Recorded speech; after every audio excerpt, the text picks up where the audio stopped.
नाही, आता 30 वर्षानंतर काय होईल याचं आत्ता गणित मांडू शकत नाही. परंतु आत्तापर्यंत जी कामं झालेली आहेत त्यांनी किती वाहतूक कोंडी दूर झालेली आहे. खरं तर वाहतूक कोंडी दूर होण्यासाठी सायमल्टेनियसली तुम्हाला काही कायदे करणं गरजेचं आहे, की एका एका घरामध्ये किती गाड्या आहेत, किती गाड्या घेतल्या जातात, ह्याच्यावर कुठेतरी बंधनं आली पाहिजेत. घेणारे गाड्या भरपूर घेतात, नाही ज्यांच्याकडे अजिबात नाही आहेत, पुन्हा पार्किंगची सोय नाही आहे, पार्किंग तुम्ही मोठ्या प्रमाणात उपलब्ध करून द्यायला हवे. ह्या बेसिक काही गोष्टी ज्या आहेत त्या करून द्यायला हव्यात. एवढे मोठे मोठे प्रोजेक्ट आपण करोडो रुपये याच्यावर खर्च करतो आहे, परंतु लोकांना बेसिक ज्या गोष्टी हव्या आहेत म्हणजे रस्ते नीट हवेत, वेळेत पाणी यायला हवं, कळलं का? दुसरीकडे शाळांची दुरावस्था जी आहे किंवा आरोग्यसेवेची जी दुरावस्था आहे, ह्या बेसिक गरजा ज्या आहेत, शिक्षणाच्या ज्या त्रुटी आहेत, त्या बेसिक गरजांवर प्राधान्याने काम करणं गरजेचं आहे. सायमल्टेनियसली इन्फ्रास्ट्रक्चरल कामं देखील होणं गरजेचं आहे, नाही अशातला भाग नाही. परंतु जी आत्तापर्यंत झालेली कामं आहेत त्यांनी किती वाहतूक कोंडी संपलेली आहे, हा देखील एक प्रश्न आहे. गणेशोत्सव जवळ आलेला आहे, अवघा काही महिना बाकी आहे. मात्र मुंबई महानगरपालिकेकडून आत्ता माती आणि रंग द्यायला सुरुवात केलेली आहे. मात्र आपण जर पाहिलं तर मूर्ती तयार झालेल्या आहेत, रंगकाम करून झाले. महानगरपालिकेला नेहमीच ही सवय आहे की सगळं उशिरा शानपण असतं ना, नेहमी माती खातात ते, कळलं का? त्यामुळे आत्ता माती देऊन काय करणार? ऑलरेडी सगळीकडे मूर्तिकारांच्या मूर्त्या तयार आहेत. आता रंगकामाचं काम चालू आहे. पुढच्या काही दिवसात ते सगळ्या मूर्त्या विक्रीलासुद्धा येतील. त्यामुळे महानगरपालिकाला नेहमी प्रत्येक गोष्टीत उशिरा जाग येते. जसं ते झाडं पडली तेव्हा मी म्हटलं होतं की रेड अलर्ट तुमचा 3 तारखेपासून होता, जो एक्सटेंड 4 तारखेला झाला, पुन्हा 6 तारखेपर्यंत झाला. 5 तारखेला ती दुर्घटना घडली, जे स्कूल बसवर झाड पडलं आणि तो अभियान श्रीवास्तव वारला.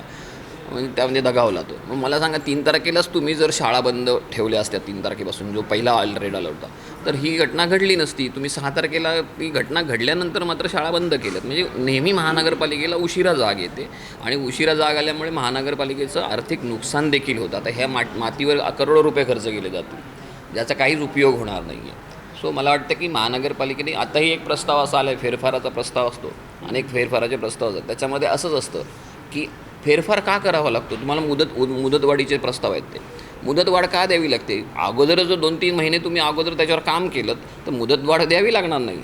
तर हे होत नाही. हे बऱ्याचशा गोष्टी कंत्राटदार अधिकारी आणि सल्लागार मिळून ठरवतात. इथे महानगरपालिकेमध्ये खऱ्या अर्थाने बघायचं झालं तर कंत्राटदारांचंच राज्य आहे आणि कंत्राटदारांचं राज्य असल्यामुळे ह्या सगळ्या गोष्टी घडत आहेत. महापौर बंगला जो आहे त्याच्या बाहेर रस्त्यावर बॅरिकेड्स लावलेले बघतायत. कुठेतरी पार्किंग करू नये यासाठी बॅरिकेड्स लावले. आता काय म्हणायचं यायला सांगा ना. एकतर राणीच्या बागेतला बंगला आहे तो, त्या बागेमध्ये लोक फिरायला येतात किंवा तिकडे प्राणी संग्रहालय बघायला येतात, पेंग्विनला पाहायला येतात. लोकांसाठी राणीची बाग आहे.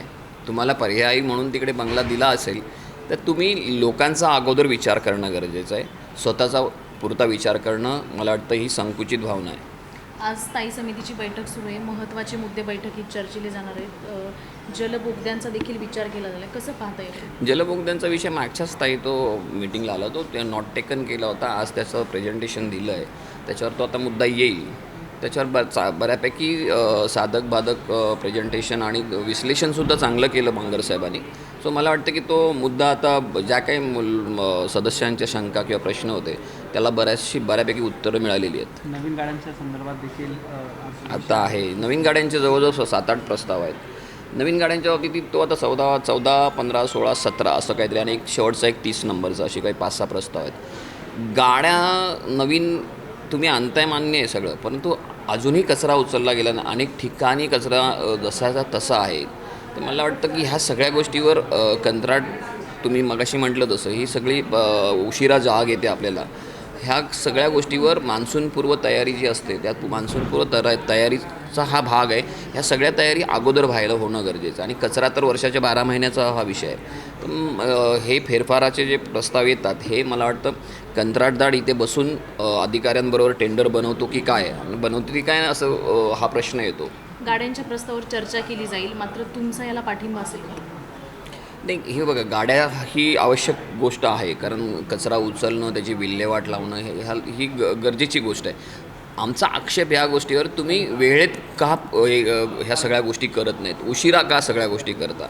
म्हणजे एखादी गोष्ट घडून गेल्यानंतर तुम्ही जागे होता. मला वाटतं ह्या सगळ्या फेरफाराच्या किंवा नवीन मुदतवाढीचे जे प्रस्ताव येतात जसं कचऱ्यांचे आलेत हे अगोदर होणं गरजेचं आहे. ते उशिरा आलेले आहेत. मला अर्धा पावसाळा संपल्यानंतर आलेत. हे पावसाळ्यापूर्वी यायला होते. मुंबईचे समुद्रकिनारे जे आहेत ते अजूनही अस्वच्छच पाहायला हो, हो. मिळतात. जुहू चौपाटी असेल किंवा आमची माहीमची पण आहे ना.